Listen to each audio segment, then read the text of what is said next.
helping grow customer brands through digital marketing, as well as being working in the technological field. He's an avid yoga practitioner as well, and he talks a lot about combining both of those worlds, which maybe on the surface seem at odds, but we're going to hear how we can combine them. So it's great to have you both.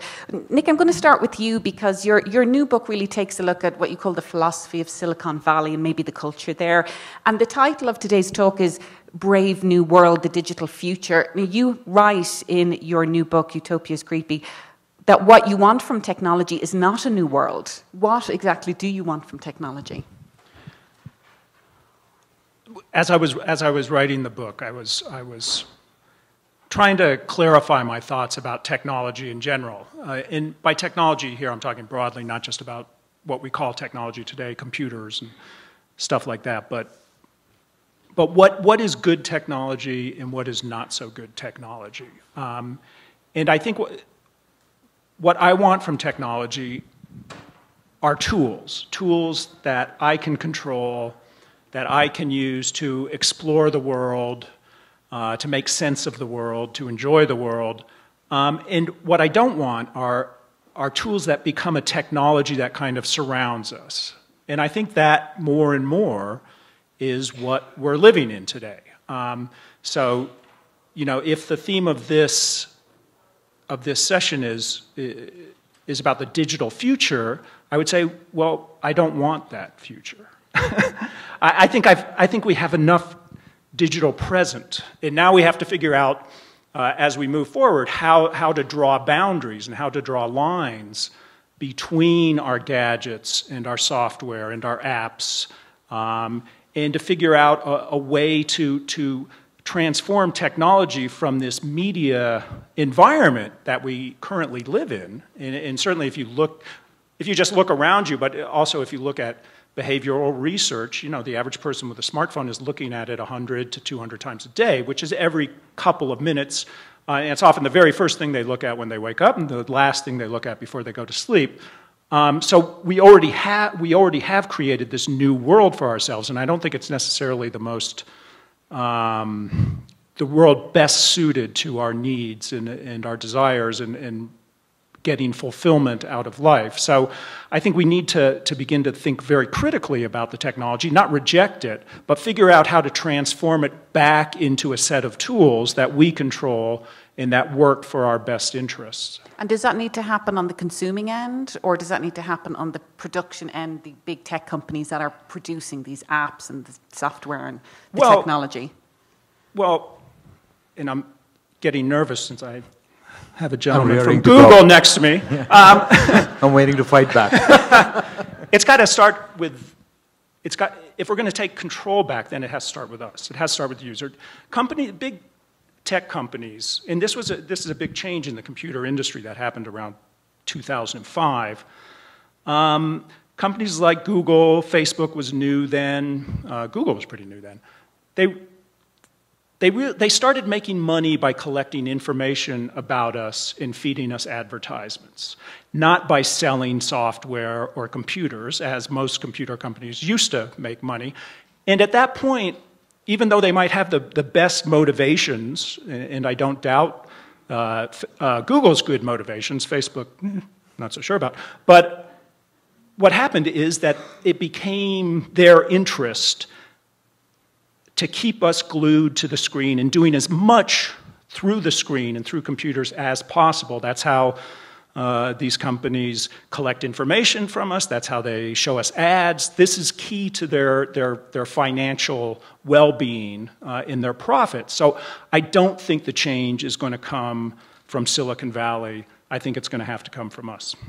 Well, we'll talk a little bit more about what you describe as the culture or the philosophy of Silicon Valley, but I'd like to move on to Gopi, because you, as I said, are really embracing meditation and mindfulness, but at the same time technology, and to me on the surface those things seem at odds with each other. So what's your vision for a brave new digital future when you have that, you know, mindfulness, meditation, and keeping that inner space sacred as well? Thank you, Maeve. So one of the arguments I make in the book is that these two worlds need not be in opposition to each other. And there is a way by which you can bring it together and integrate it. And I ended up there by accident because thanks to winning the ovarian lottery and being born into the Indian culture, very early age I got exposed to yoga and meditation and those kind of wisdom traditions. I lived in an ashram when I was in my teen years. So I was exposed to that. But at the same time, the aspirations of modern day India and parents there and families there and the middle class push towards professional education led me to engineering schools and business schools. So I was getting that kind of training and that propelled me into the world of technology. And I found myself then taking a job in Silicon Valley at Google. By then, I'd walked into the lion's den. And when I joined Google, I was really poking the lion in the eye, asking for a life where I'll be completely surrounded and consumed by technology, even as I tried to hang on to my cultural training around wisdom traditions like yoga and meditation. And my entire life has been an experiment to see if those two things can coexist. And my own conclusion, it absolutely can. But before I go on, I've got a little bit of good news and some terrible news for Nick and for Nicholas and for the rest of the audience here. The good news is we human beings are so smart, so creative, that we have the capability to respond to these technologies however we chose to. It is our responsibility. And the analogy I'd like to draw is how we dealt with fire. So fire is a powerful natural force that we discovered millions of years ago. And very quickly, humans learned that you can be irresponsible around fire, or you can be extremely responsible, use it well, in which case you can cook your food, you can smelt steel, you can blow glass with it, and we've done amazing things thanks to fire. In fact, many of the things that we see around here is because there was fire involved in the process. And if you misuse it, it can burn your finger, it can burn your house, or raise an entire city down. That is not the fault of the technology called fire or the natural force. It is our relationship to the fire. In a similar way, as these technologies start coming in, we have to define for ourselves what are the boundaries, what will we choose to do or not do with it. And there is a bit of struggle as we make the transition. And there's some of my own rituals and processes around it that I talk about in my book as well. And I know anything I say will be treated with a great degree of suspicion in this audience, because I'm the drug dealer whose day job is to make more weapons of mass distraction. But the bad news, the terrible news is there is, that I wanted when Nicholas was talking about it, there is no going back. If at all anything, it is going to get accelerated, it's going to get so embedded. I mean, just look at this device itself. Last February, we reached an inflection point with these mobile devices in that we now have an estimated 7.2 billion of these, and since then the numbers have gone up, as opposed to 7.1 billion human beings. For the first time in history, we now have a piece of technology that exceeds the number of human beings. And this has become, for most people, the 79th organ in their body. It is a remote control to the world. You click on it and a car shows up at your door. You click on it and you're already checked into your airline. An entire generation is growing up who are native to it. They think it is natural. This is how life should be. They have, unlike most people I think in the audience, there's an entire generation growing up that does not understand the concept of pulling up at a gas station, rolling down the window, and asking for directions to some place you're trying to head to. And we will struggle with that concept. There's too much I want to pull back. There might be a bit of a Luddite mentality. But I think the entire next generation is completely comfortable. We'll take it for granted that there'll be pieces of technology embedded in your shoe. Already my watch tells me how many steps I took today and how many calories I've burned. There are pieces of technology embedded in your clothing and embedded in your buildings, and more of it. It's just going to get more pervasive. So I don't think it is even an option for humanity to dial it back. And much like, although the metaphor may not be exact, but I'd say much like how with nuclear weapons, we've let the genie out of the bottle and are struggling to put it back, and no, we can't put it back. This pervasiveness of technology is another one of those powerful no going back forces. Well, given that you work in the belly of the beast, as it were, and yet you have these practices yourself around meditation, mindfulness, I mean, can you share with folks here who are part of this new reality, as you described, Nick, where we're checking our phones 200 times a day. It's the first thing we reach for in the morning. It's the last thing we check at night.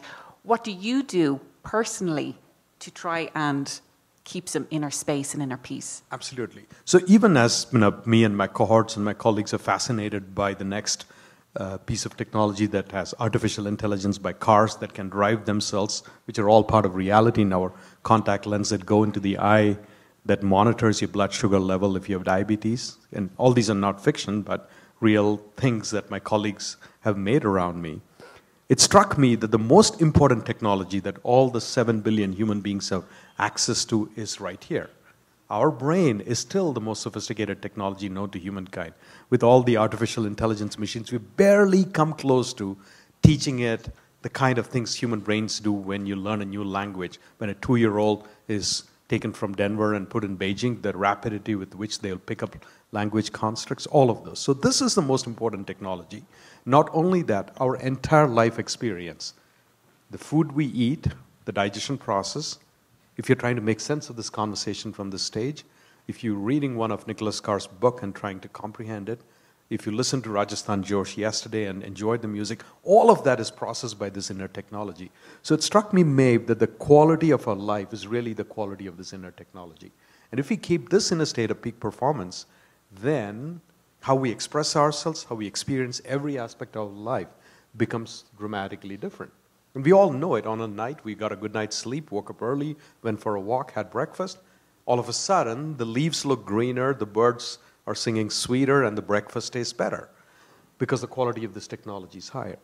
But luckily for us, we don't have to struggle with it because other human beings who've gone before us have experimented with the mind, body, spirit, and come up with entire pathways by which we can put this inner technology into a state of peak performance.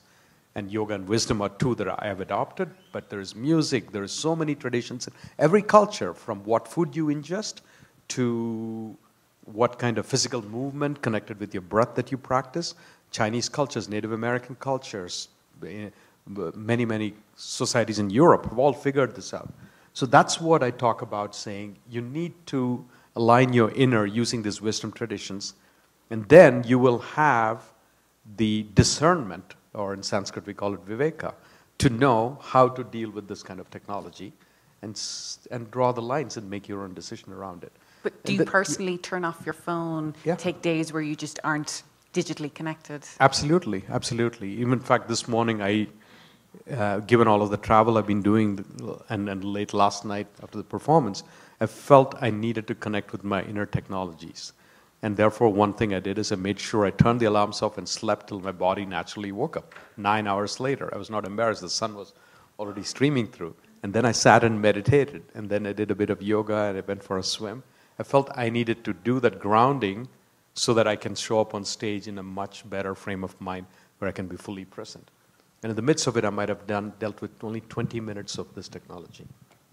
Well, Nicholas Carr, what are your thoughts on that? I mean, do you think that, Gopi is an exception where he has an awareness of the necessary, the need for mindfulness and meditation and to disconnect?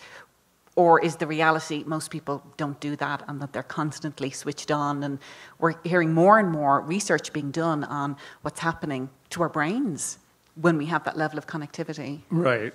I think Gopi is an exception. And I certainly appreciate everything you said. I would kind of correct one thing, and that is that our brain is actually not a technology. It's not an inner technology. And I know you were speaking metaphorically, but I do think it's important. I think this is the danger that we're so wrapped up in computer technology and software that actually we begin thinking of ourselves as this kind of technology. And this is something that human beings are very quick to do. Unfortunately, I think, when clocks arrived, we began to think of our brains as kind of like clocks. And with computers, we think of them like computers. And they're not like computers. And I'll give you a particular example how I think this kind of philosophy that looks at the things that make us human as somehow things that aren't particularly necessary, or even things that we should get rid of so we can be more like computers and we can be measured more like computers and we can think of our brains as kind of information processing units that take in as much information as possible and send out as much information as possible. Just last week, on Tuesday, I think, Google introduced a new messaging app. Just what the world needs, another new messaging app. But it's called Allo. Thank you for promoting it. We need the money. Thank you. And the feature that Google highlighted is a feature called Smart Reply. What does Smart Reply do? It writes replies to your friends and family members on your behalf when they send you a message or a photograph. So for instance, Google, in introducing this, it gave the example. A friend sends you a picture of their new pet. The Allo app will suggest replying, "Aw, cute," and then you click on it. And this optimizes, apparently, your friendship. It's kind of automating this very intimate process, and you have to start wondering, what's going on here? What kind of philosophy thinks of that kind of intimate conversation among friends or family members as something that needs to be sped up? You know, you shouldn't take time to write 8 characters on your phone. We'll tell you what to reply. You click it, and that's the reply. This strikes me as a very dangerous path that we're on. I think most of us, when we think of that, either we laugh or we're kind of repulsed by it. And yet, when you think about it, we increasingly do in this kind of, because we're so inundated with messages and notifications and alerts and information, we do start, in a weird way, to think about the efficiency and productivity of these kind of intimate conversations. And it strikes me that it's not necessarily that big of a leap from replying to a message from a friend or family member by clicking on a like button to saying, just let the computer reply and I'll go do something else. I'll go check something else on Facebook or something. And I think the further we I think we have to see that this philosophy, this ethos of kind of increasingly looking at people like machines and thinking we need to be optimized like machines is insidious. And it's very much built into the apps and the gadgets that we use every day. And so I completely agree that we have the power to change the technology. But I would argue a bit and say that there is a philosophy built into the technology, thanks to the companies writing the software and creating the gadgets, and we need to be aware of that. It's not a neutral technology. It wants us to behave and think in a particular way, a way that suits the economic interests of the companies. Gopi? And, well, I agree with some of the points that Nicholas said. I would also argue back with the intent here, what we're trying to do with the technology is to really give you a little bit of assistance with how to get on with your life. At the top level, what we're trying to do is, we know humanity, when they use the technology, the primary goal is, to put in simple words, they're trying to live, learn, and love, and get on with their life. So the same technology is designed to do things like on this phone with Google Now, I've got to catch a plane today from Denver Airport, and if the flight is 20 minutes late and the gate has changed, it actually automatically tells me. A message comes up and says, your gate has changed and your flight's delayed. And I find that useful information. I mean, it is not reducing any of my humanity. It does make me a little more efficient. I don't get lost. Or I'm driving for an interview and there's an accident on the road. My Waze app will actually tell me there's an accident. You're just going to get stuck in big traffic. Let me reroute you. Do you want to go? The example Nicholas gave is an extreme example where it does not do the replying for you. It may suggest it. Again, you use the discernment where I say the responsibility is to you as a user. You say, no, this is a dear friend. I want to write a long word reply because she sent me a picture of a dog, and you can override it. The app doesn't do it for you. The app asks you, does it want to make it easy for you? And here again, it is still early stages of this kind of technology, and I could argue that in many cases, for most of us, It might be okay for the suggested response. It might be a friend saying, I'm going to be 30 minutes late, should I still come for dinner? And your response might be, no problem, that's fine, take your time.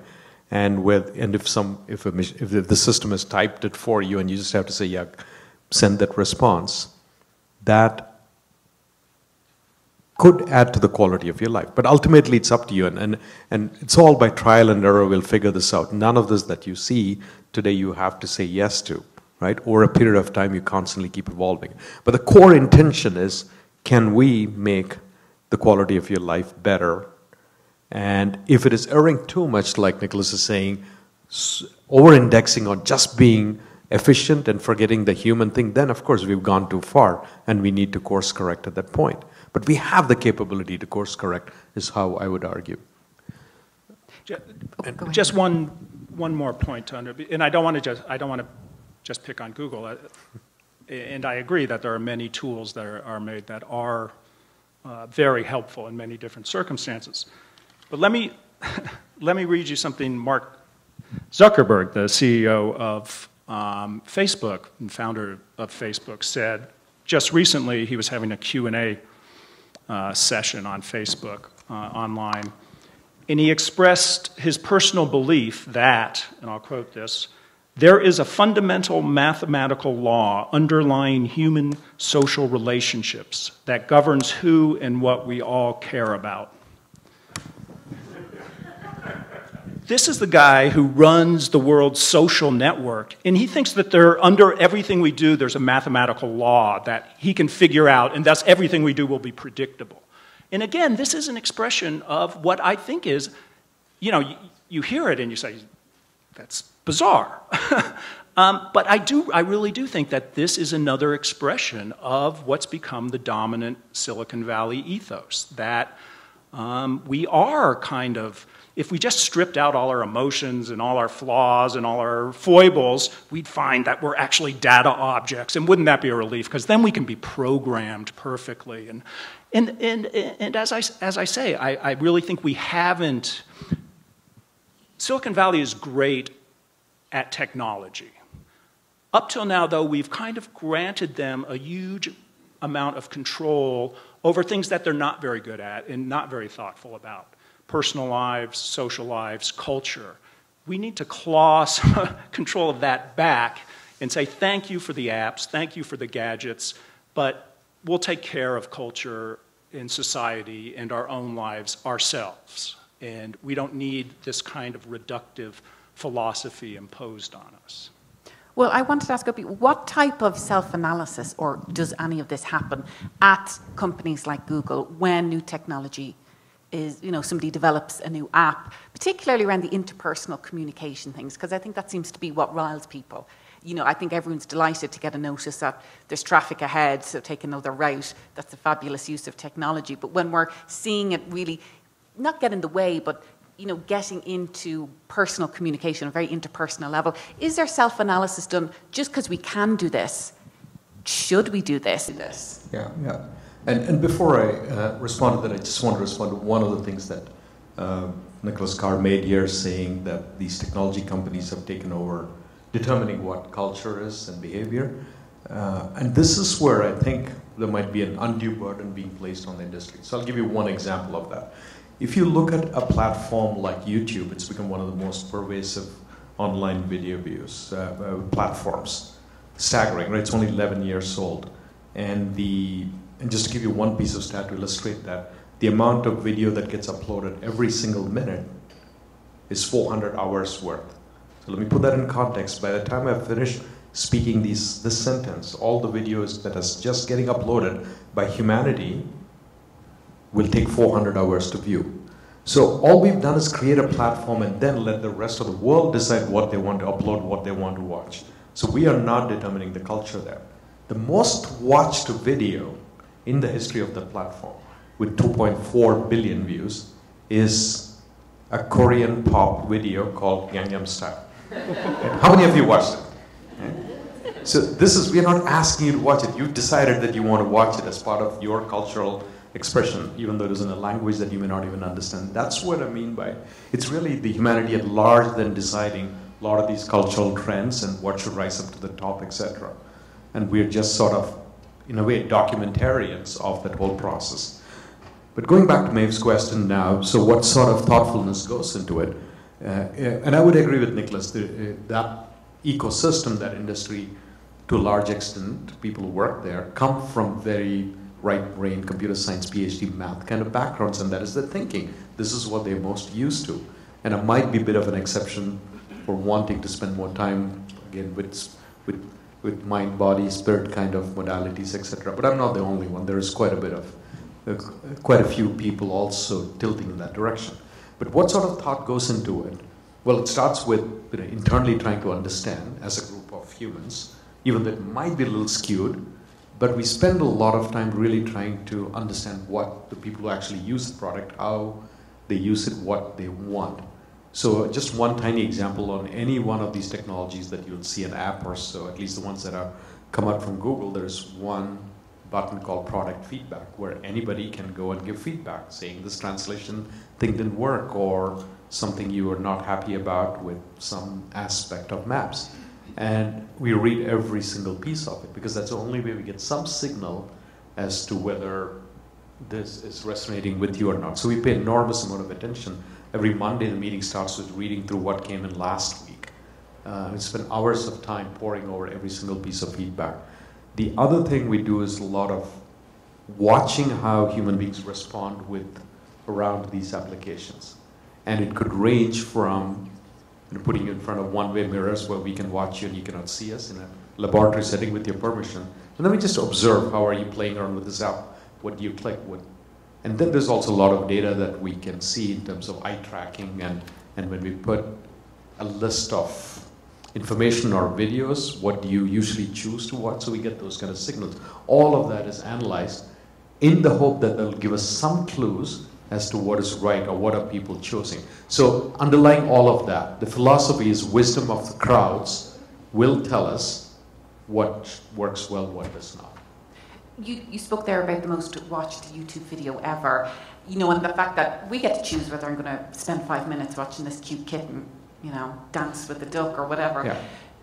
People are watching on YouTube, and that seems to indicate that we have full control over our digital spaces. And yet the reality is there are other factors that are curating our digital space. There's been a lot of discussion about how Facebook, you know, what will show up in your feed, even Google, and I know, Nicholas, you've written about that. And so to say that we have full choice about this and that we're coming to this as free agents, maybe Nicholas, Carr, or Gopi, do you think that's really exactly what's going on?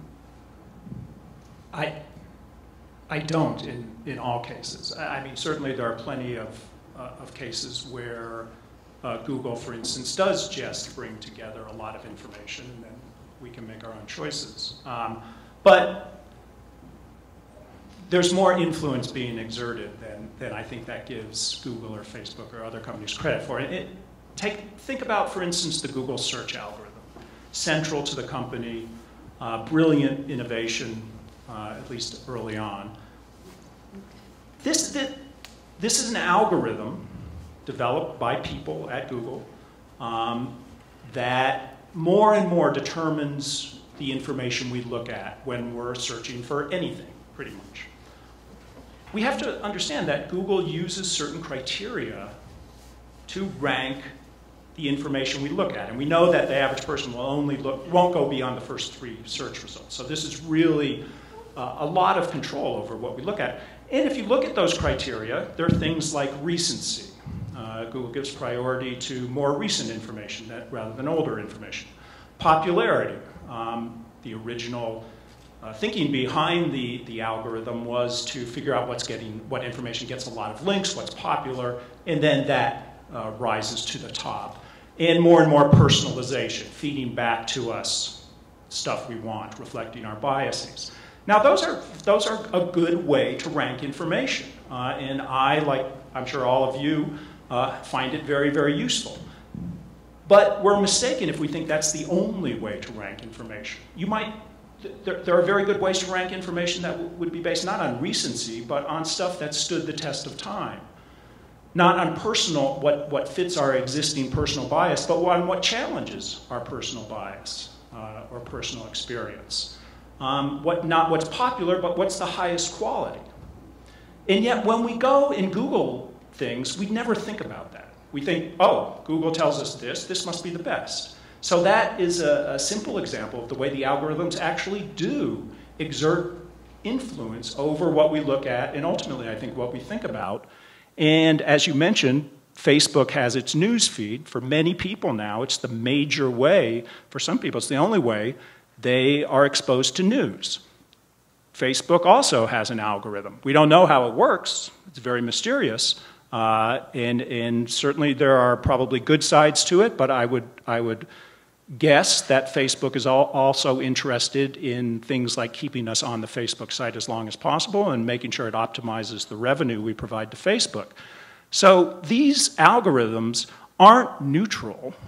They're created by people in these companies to achieve certain things. And sometimes those things are good, sometimes they're not so good, but we should, again, be conscious of how we're being influenced by them. Gopi, do you want to? Yeah, I do agree that you have to be conscious and aware and make some choices around it, all the way to I am not going to use this particular app or platform or technology. That choice is available. But I want us to, as a community, as a group, to pause and think, is this any different from how information was presented to you, how news was presented to you 30 years ago, and if things are better? I would argue that now things are better and more choice. So let me explain what I mean by that. And if I'm the only person who's taking that stance, I'm still okay with that. But 30 years ago, for news, we might go to the New York Times or, let's say, the Wall Street Journal, and we were dependent on those editors to determine what they put on the front page and what they put on the inside page and what they completely eliminated. It wasn't that we had access to every single piece of news item, and as New York Times, you would get a more liberal perspective, and if you went to the Wall Street Journal, maybe a more conservative perspective. But the editors there were determining what we would see. Same with Hollywood movies. A group of studios were determining what kind of stories that we would get exposed to. You'd get only in your hometown 6 or 7 movies that were showing up. Distributors are determining what you should watch. And there might be an incredible story, a documentary, that really tells the truth about what is going on with water pollution. And some distributor decides that in your small town, you can't even see it. Now at least things have changed. There is an access to, if you know about it, there is somewhere on the web that you could actually go find it and watch it.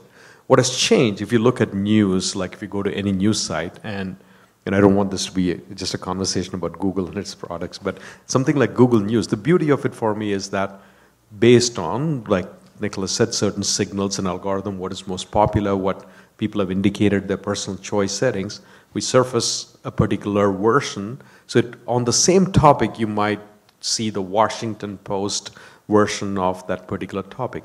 But below that, it says here are 400 other news sources that you can see. That we could not do 10 or 20 years ago. You have the choice to say, I don't want to see the Washington Post perspective. Let me go read the one that the Dawn in Pakistan is writing, or what Al Jazeera is saying. And that, I think, is how the medium has put more choice and power into our hands. Certainly, there is an algorithm that decided which of all of the news items in the world, the 10 that should show up in front of you. But you also have the choice to skip away from all of the 10. And I know Nicholas' point would be that most people don't. They look at that and say, this is the most interesting, important news. But there I would argue that, is it any better or worse than how things were when you would look at one newspaper that was the source of news in the town that you lived in and was the source of news for everybody, or the 6 o'clock news on TV. At least now we have infinite choice about all of this, with, of course, the filtering by the algorithm. If we continue discussing information and how the digital reality has expanded our reach into information, that has had, obviously, a democratizing impact, because you share in your TEDx talk, Gopi, about going, I think, into your mother's school in the village where she was born. And the school itself hasn't changed, but when you walk inside, the kids are now on computers and have access to the same information the kids in Boulder would have as well. And obviously, that has expanded things, unimaginably. If you don't have that access, though, because there are many people who don't, and you're on the wrong side of the digital divide, what does that digital future look like for those people who may be getting left behind? Yeah. And I do want to take, I know this conversation will seem very dark and dire about all of the forces and and how the future is not that bleak. Actually, it's pretty exciting. And for someone like me, I want to take a minute, since you brought up the topic of the power of that kind of future and the kind of things that it's doing, that we really got to celebrate and acknowledge. In an era where information is like oxygen, what these technologies are doing to a large extent is leveling the playing field for information. And let me give you a couple of examples of that. So take something like TED Talk. A lot of people enjoy it, and there's a wide variety of dissemination of ideas.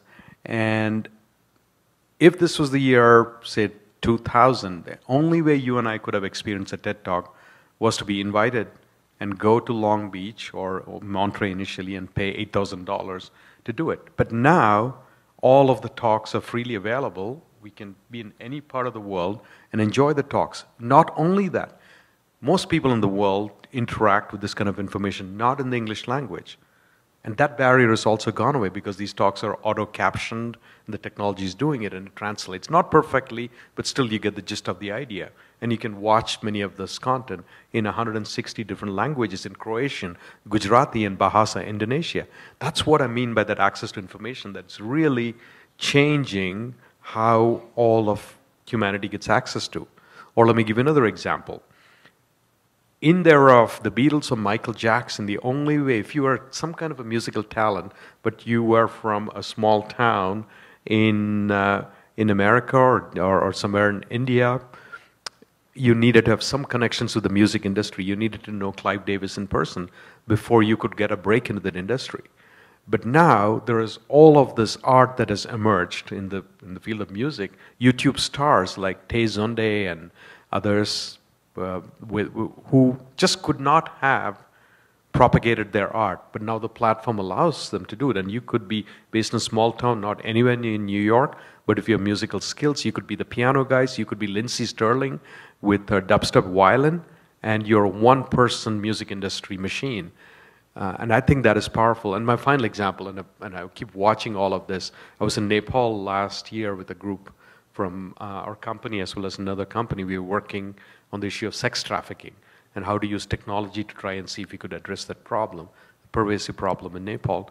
And during the time, I had a conversation with a group of high school students who, as part of the geography lessons, were looking at what you have access on the internet, again in this case, Google Earth underwater street view, and you could look at live videos of what's happening off the island of Galapagos.